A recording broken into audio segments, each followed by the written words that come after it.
I quote, "I believe that South Africa is a country in which black and white shall live together." Those are your words. What does it mean? It means that I, and those gentlemen in the dock, believe that South Africa is a plural society with contributions to be made by all segments of the community. Mm-hmm.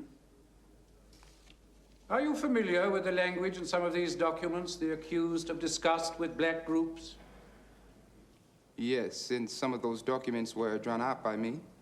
The one noting with concern and disgust the naked terrorism of the government? That is correct. You say naked terrorism. Do you honestly think that is a valid statement? Well, I think it is a far more valid statement than the charges against these men here. Really? Yes, really.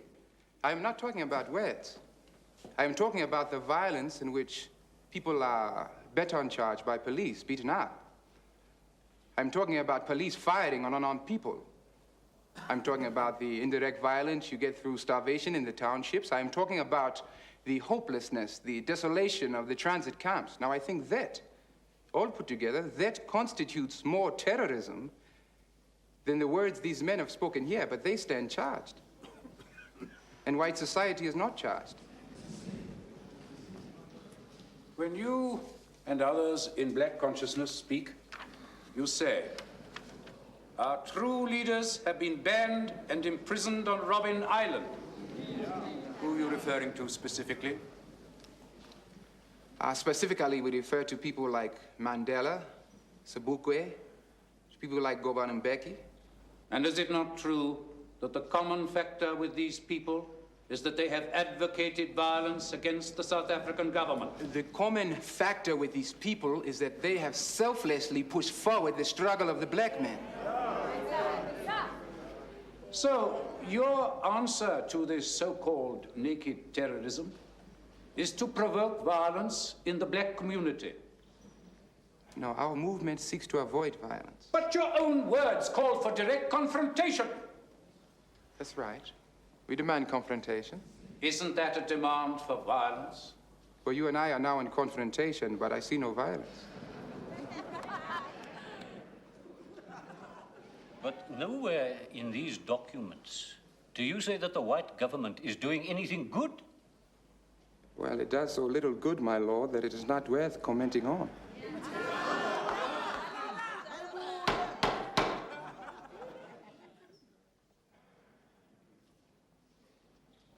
But surely that approach inflames racial hatred and anti-whiteism. My lord, blacks are not unaware of the hardships they endure or what the government is doing to them. We want them to stop accepting these hardships, to confront them.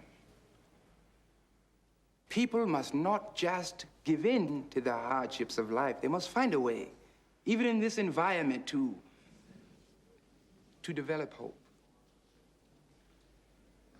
Hope for themselves,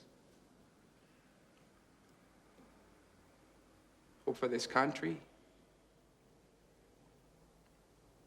Now, I think that is what black consciousness is all about. Now, without any reference to the white man, to try and build up a sense of our own humanity, our legitimate place in the world.